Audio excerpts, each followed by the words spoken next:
Colombia hoy empieza a consolidarse y tiene potencial por sus características medioambientales y condiciones climáticas como uno de los mayores productores de aguacate del mundo. Grandes extensiones del territorio nacional son aptos para la producción de esta fruta que genera grandes expectativas por las oportunidades y bondades que tiene, incluso por la agroindustria.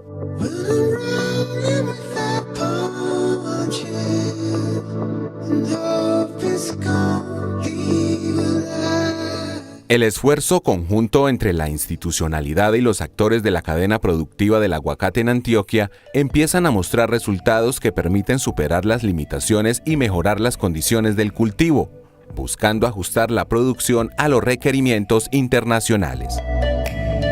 Mi nombre es Alejandro Navas, soy investigador PhD asociado de la Corporación Colombiana de Investigación Agropecuaria Corpoica, con sede en el Centro de Investigación La Selva en Río Negro, Antioquia.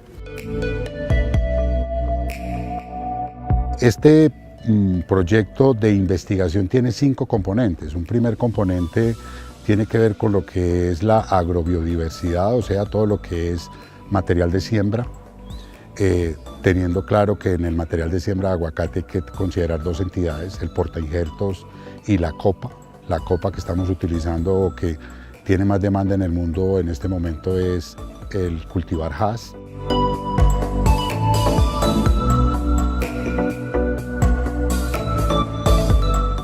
Yo soy Laura Patiño Cadavid, soy bióloga y trabajo en Corpoica como personal de apoyo en Corpoica La Selva.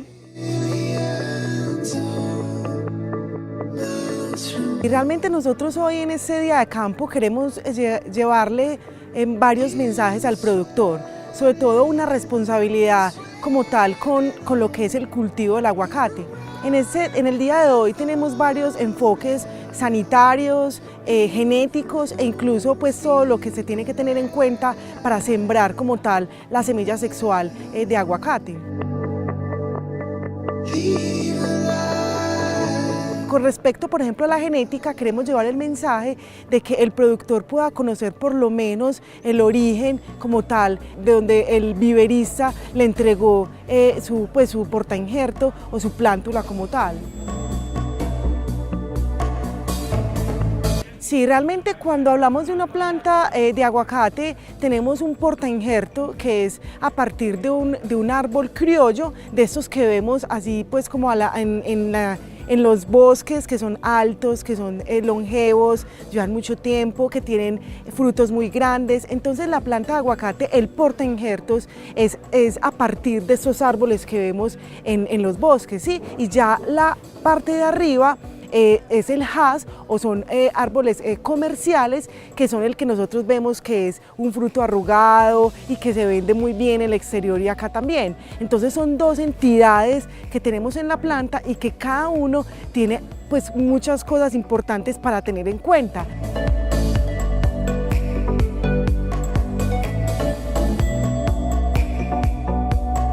Un segundo proyecto tiene que ver con el manejo integrado de plagas, ya que tenemos plagas limitantes no solamente desde el punto de vista plagas normales del cultivo, sino también plagas cuarentenarias que nos están limitando el acceso al mercado de los Estados Unidos, y en el cual uno de nuestros aliados, el ICA, viene liderando procesos de identificación de esas plagas cuarentenarias para declarar zonas de baja prevalencia y poder entonces acceder al mercado de los Estados Unidos.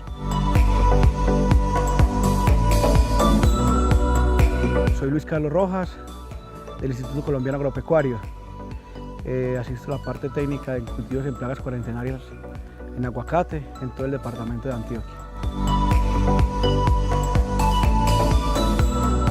Es importante tener en cuenta que hay 3 plagas cuarentenarias, 2 cucarrones y una mariposa, conocidos como Eilipus lauri, Eilipus trifasciatus y Stenoma catenifer.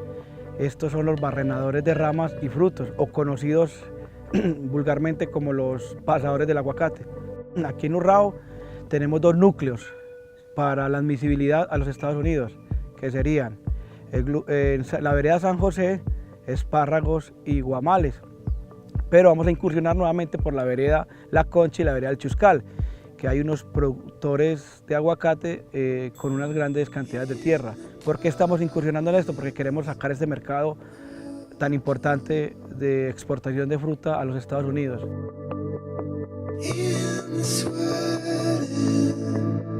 Tenemos restricciones por estas 3 plagas. Queremos que todos los productores nos apoyen con esto, no solamente cultivos comerciales, sino cultivos que tienen abandonados, cultivos criollos, cultivos que sembraron hace 7, 8 años y los tienen abandonados y queremos retomar esa parte. ¿Cómo? Socializar con ellos primero, porque hay una resolución que los puede involucrar en una sanción, en una suspensión de registro, en no dejarlos cultivar nada. Entonces no queremos llegar a esas instancias, sino que queremos es que entre todos aprendan el manejo del aguacate. Mi nombre es Cristina Callenao, soy investigadora por parte del Politécnico Colombiano Jaime Sosa Cadavid y la Corporación para Investigaciones Biológicas. Este proyecto consiste en un estudio sobre la terminación de variantes genéticas de Phytophthora cinnamomi en el departamento de Antioquia.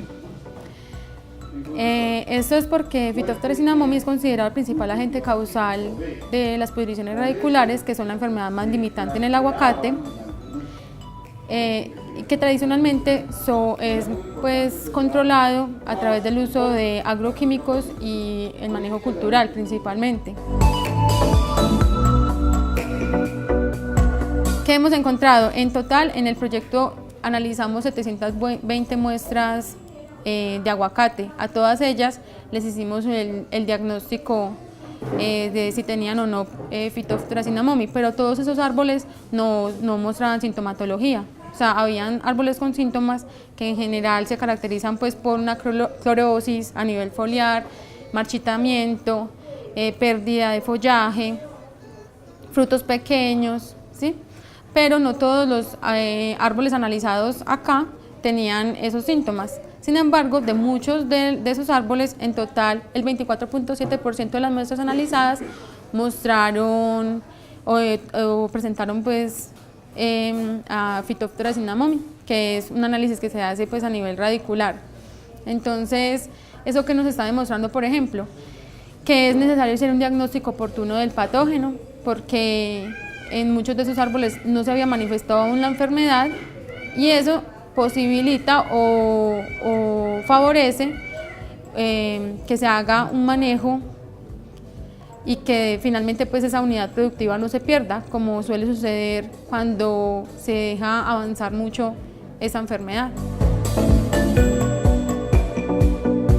Mi nombre es Lorena López Luján, yo soy biotecnóloga, estoy trabajando en la Corporación para Investigaciones Biológicas como investigadora de la Unidad de Fitosanidad y Control Biológico. Nosotros empezamos apoyando un proyecto del Sistema General de Regalías, buscando microorganismos básicamente que tuvieran la capacidad de controlar esos patógenos que generan enfermedades que deterioran el cultivo en gran medida, que deterioran la economía de los productores, aislándolos a partir de muestras de suelo para los microorganismos con actividad controladora de patógenos pre-cosecha, y de muestras de hoja, flor, fruto para encontrar microorganismos con actividad controladora de enfermedades post cosecha, como del fruto. Entonces nosotros lo que hicimos fue aislarlos a partir de estas muestras. Teníamos una cantidad inmensa de microorganismos, empezamos a evaluarlos, a enfrentarlos contra los patógenos, contra las enfermedades que generaban estos. Y así pudimos seleccionar unos que tenían muy buena actividad controladora, que no permitían que se pudiera generar la enfermedad que estos generan tanto en precosecha como en poscosecha. La idea de eso es buscar soluciones biotecnológicas más amigables con el medio ambiente, más amigables con las personas, con el humano, que no generen condiciones adversas para estos, que puedan ser utilizados como para generar productos orgánicos en el control de patógenos o enfermedades en los cultivos.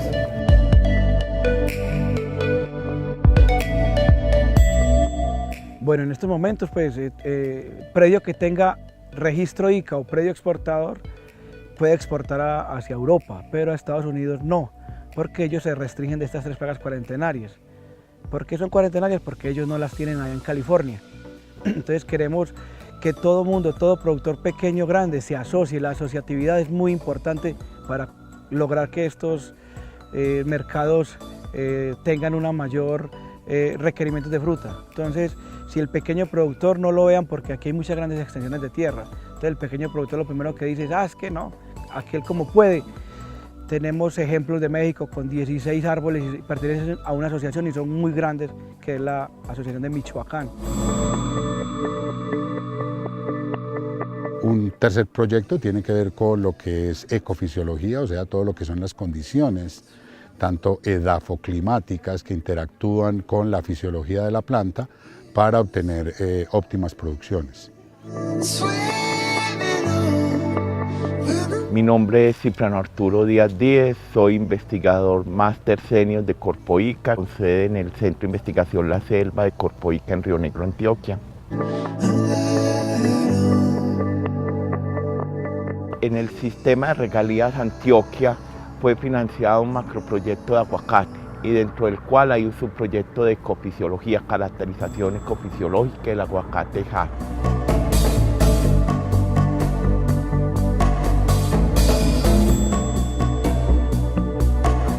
Y dentro de eso hay una actividad que es caracterizar la dinámica de la abscisión de hojas, flores y frutos.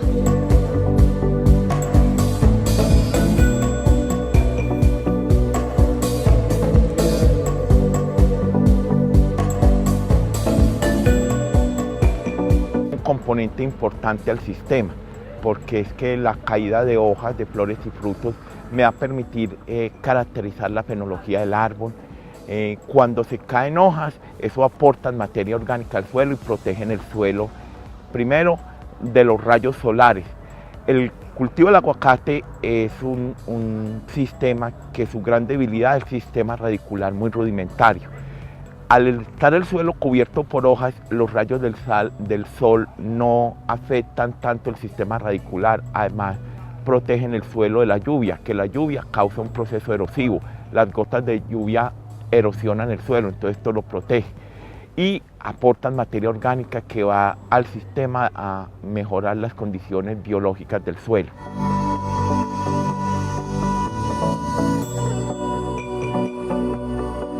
Tenemos un estudio durante los últimos 22 meses en los que hemos medido la caída de hojas, de flores y de frutos. La caída de flores, ¿por qué es importante? Porque yo cada semana cuantifico el número de flores caídas en 8 fincas, y en cada finca 18 árboles, entonces allí puedo estimar cuándo inicia la caída y cuándo termina y cuándo tiene el pico mayor.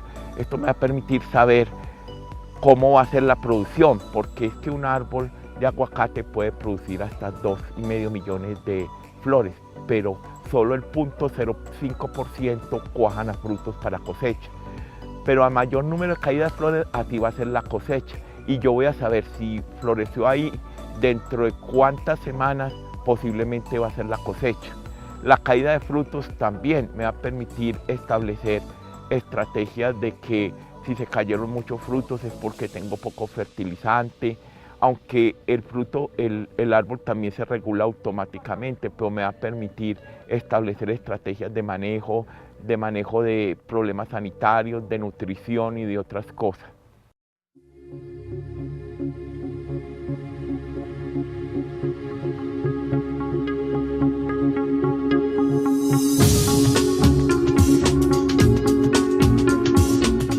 De los trabajos que se han hecho a nivel mundial, realmente cuando hablamos de aguacate Hass, Este es el país, el único país del mundo que está sembrando aguacate Hass en el trópico.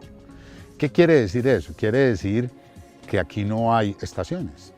Nosotros tenemos épocas de lluvia y épocas secas, pero para nosotros, desde el punto de vista fisiológico, una de las condiciones más importantes a tener en cuenta son las diferencias de temperaturas diurnas y nocturnas.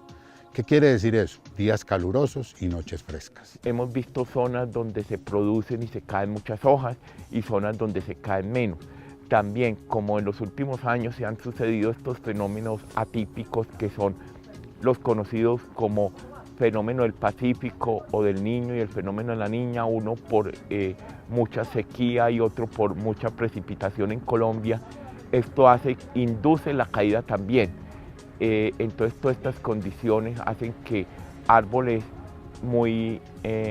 con unas copas muy abundantes pueda haber mucha caída. Los países desarrollados, Europa y Estados Unidos, exigen frutos perfectos, verdecitos, sin ningún daño.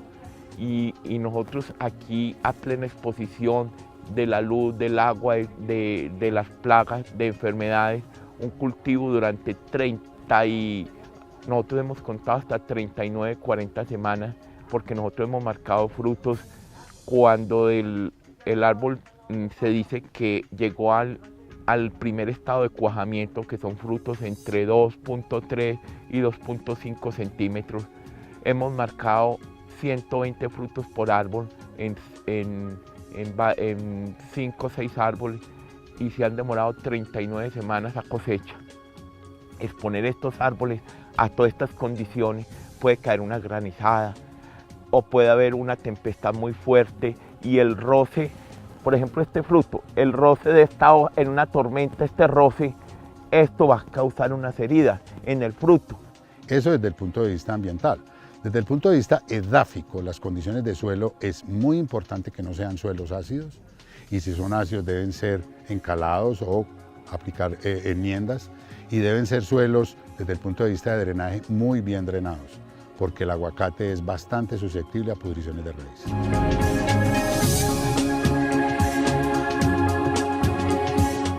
Yo soy Esteban Meneses, vengo representando a Hass Colombia, soy el director de operaciones. Básicamente vinimos a hablar sobre factores que son igual de importantes y limitan tanto la calidad y la continuidad del cultivo como lo son los aspectos técnicos que vienen a exponer los demás compañeros. Entre ellos encontramos primero la elección del terreno. Hay que tener en cuenta factores como los recursos, el recurso agua, el recurso humano, la disponibilidad de insumos. Hay que tener en cuenta factores como la altura sobre el nivel del mar. Hay que tener en cuenta las instalaciones, las bodegas, los sistemas, cómo voy a fumigar o cómo voy a regar, cómo voy a cosechar y visualizarlo a futuro, porque hemos visto cultivos donde lo siembran, cuando crecen ni siquiera se sabe cómo van a recoger su fruta. También queríamos compartir sobre la importancia que tiene un buen manejo técnico, fertilización, tratamientos preventivos, que se ven retribuidos con la fruta cuando madura. Uno puede ver un fruto muy sano, muy bonito, pero si le falta, por ejemplo, calcio, o si le aplicaron calcio en el momento que no era el óptimo, pues el fruto es muy sensible a factores de estrés cuando se hace un manejo post cosecha.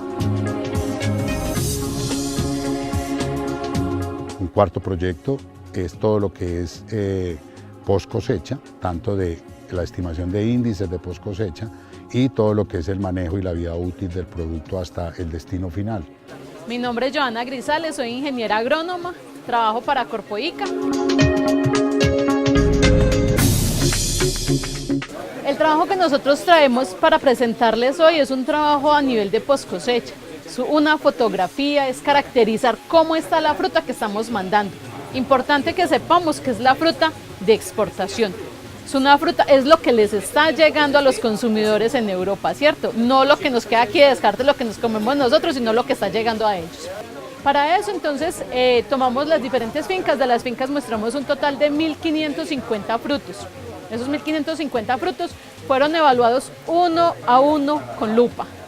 Literalmente con lupa, es decir, cogimos cada uno de los fruticos y lo miramos por todos los lados así juiciosamente a ver qué era lo que tenía para poder hacer esa buena fotografía de lo que nosotros estamos exportando. ¿Qué encontramos nosotros en esos frutos? Entonces nos vamos a centrar en esta primera parte de la gráfica. Aquí encontramos, nosotros hicimos la evaluación en 3 estados. Una madurez de cosecha, es decir, cuando los productores van, cogen el frutico y lo seleccionan, lo clasifican para enviarlo a exportación. Ahí nosotros llegamos, cogemos la fruta y hacemos una primera caracterización. Después ponemos esa fruta para que madure en unas cajitas y las dejamos ahí quietecitas cuidándolas bien bonitas a esperar a que llegue al punto de madurez de consumo. Ahí cuando ya nosotros partimos del aguacate y nos lo comemos con los frijolitos. Y después hacemos otra que es interna, con la arepa, sí señor. Y después hacemos otra que es interna. Hoy les vamos a presentar los resultados que tenemos en esa madurez de cosecha y en la madurez de consumo. Entonces en madurez de cosecha tenemos aquí tenemos todos los daños que nosotros encontramos en esos puntos. Y nosotros aquí queremos llamar la atención en esto. Aquí. Encontramos ahí, en este daño, encontramos que más o menos 920 frutos, de cada 1000 frutos que se muestran, 920 tienen ese daño. ¿Y qué es este daño? Este daño es un daño mecánico. ¿Qué conocen ustedes como daño mecánico? Golpes. Por la herramienta. Entonces esos 920 frutos de cada 1000 solamente eran frutos que tuvieron algún corte, punzones, cualquier tipo de daño. Esos daños los hacemos con prácticas agronómicas como la cosecha, como las fertilizaciones, cuando hacemos las podas en los cultivos, estamos causando daño en esa fruta y tenemos que tener muchísimo cuidado porque esa fruta me va a representar daños en el consumidor. El consumidor va a decir, esta fruta viene con algún problema. Pasamos entonces a la madurez de consumo. Para madurez de consumo nos vamos a concentrar en esta gráfica, ¿cierto? Aquí la vemos un poquito más chiquita, más bonita, uno dice, bueno, ahí baja un poquito como esos daños. Pero nosotros aquí encontramos cosas bien importantes como esta primera. Este daño M1 hace referencia a los daños por micelios en el pedúnculo. Los micelios se ven como una telaraña, como una motica de algodón ahí en el pedúnculo. Aquí los tenemos, véanlos. Y es muy probable, estos micelios, eso ya es porque hay microorganismos ahí que me pueden causar pudriciones en el fruto. Entonces es muy importante hacer todas las prácticas agronómicas para evitarme esos microorganismos ahí en el fruto, ¿cierto? Y encontramos aquí en este daño el daño M7. ¿Ese daño qué es? Es la expresión de Colectotrichum o antragnosis, que ya la hemos escuchado muchas veces en el fruto. 70 frutos de cada 1000 llevan eso, ¿cierto? Y esto ya es un problema grave. Esto ya nos está diciendo que nuestro cultivo tiene problemas con microorganismos. Y eso no es lo importante es que estos microorganismos son exponenciales. Yo encuentro eso y a la siguiente fase yo voy a encontrar el doble o hasta más. Queríamos resaltar la importancia de las prácticas higiénicas, de la capacitación de los operarios, de los planes de desinfección, desinfectarse los zapatos al ingresar al lote, desinfectar la tijera cuando se pase de árbol a árbol, la importancia de tener una canastilla limpia, una canastilla adecuada, no canastilla de carne que tiene áreas grandes, no llenar la canastilla hasta arriba para no manipular, para no tallar la fruta cuando le pongamos la otra, factores como la cosecha en el momento adecuado y en las condiciones adecuadas. Es indispensable no cosechar lloviendo, por ejemplo. Es indispensable hacer un buen análisis de materia seca. Es el que garantiza que la fruta va a madurar de manera más o menos homogénea. Factores como el transporte también se vuelven un limitante. El aguacate se debe transportar exclusivo, se debe transportar en canastillas, no en costales para que no se talle. Si un aguacate se cae, hombre, no engañemos al que se lo va a comer porque ya va a madurar mal por ahí, ¿sí? Entonces era lo que queríamos resaltar. Mi nombre es Juan Camilo Henao, yo soy ingeniero de alimentos, tengo una maestría en ingeniería y soy funcionario de la Corporación de Investigación Agropecuaria Colombiana.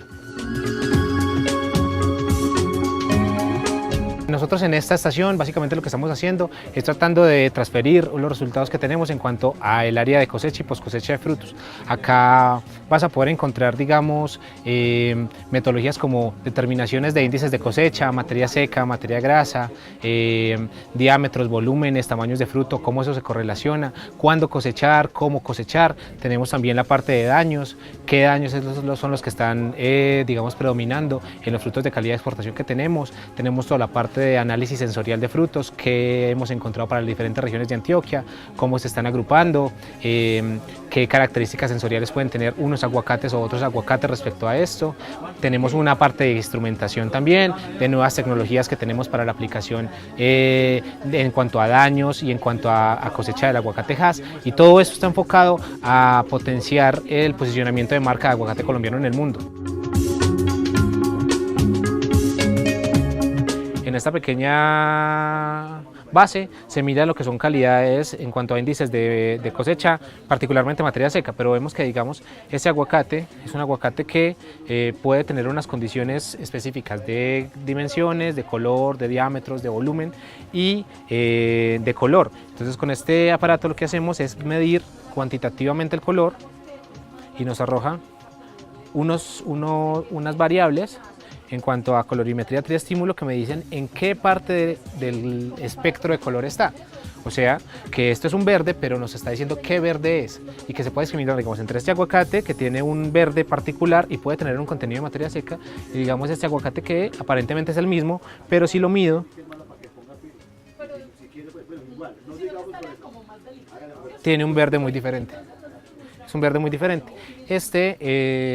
Esta es una de las herramientas que estamos tratando de adecuar para que los agricultores puedan hacer una mejor selección de sus cosechas y podamos tener finalmente unas mejores calidades.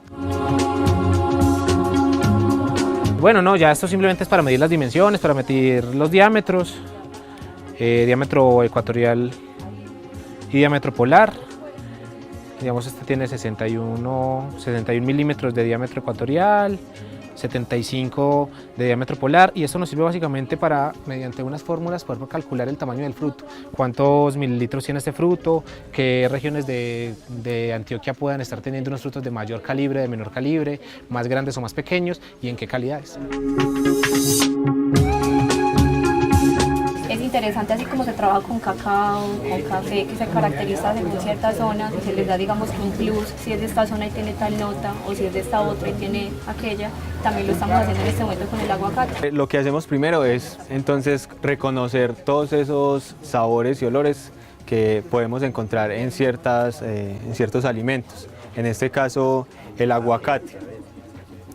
Bueno, lo que hicimos fue evaluar cómo se comportaba la calidad sensorial de los frutos en diferentes porcentajes de materia seca. Como vimos entonces en el norte, hemos encontrado que se destacan más todos los frutos secos de coco, corozo, zapote, mango verde. Acá están más florales, más a coco. Un quinto proyecto tiene que ver con la zonificación agroecológica, que con base en la información que hemos tomado en este proyecto nos permitirá a nosotros entonces desde Antioquia empezar a ofertar para el país cuáles serían aquellos factores claves limitantes al momento de definir áreas con potencialidad para producir aguacate Hass para exportación.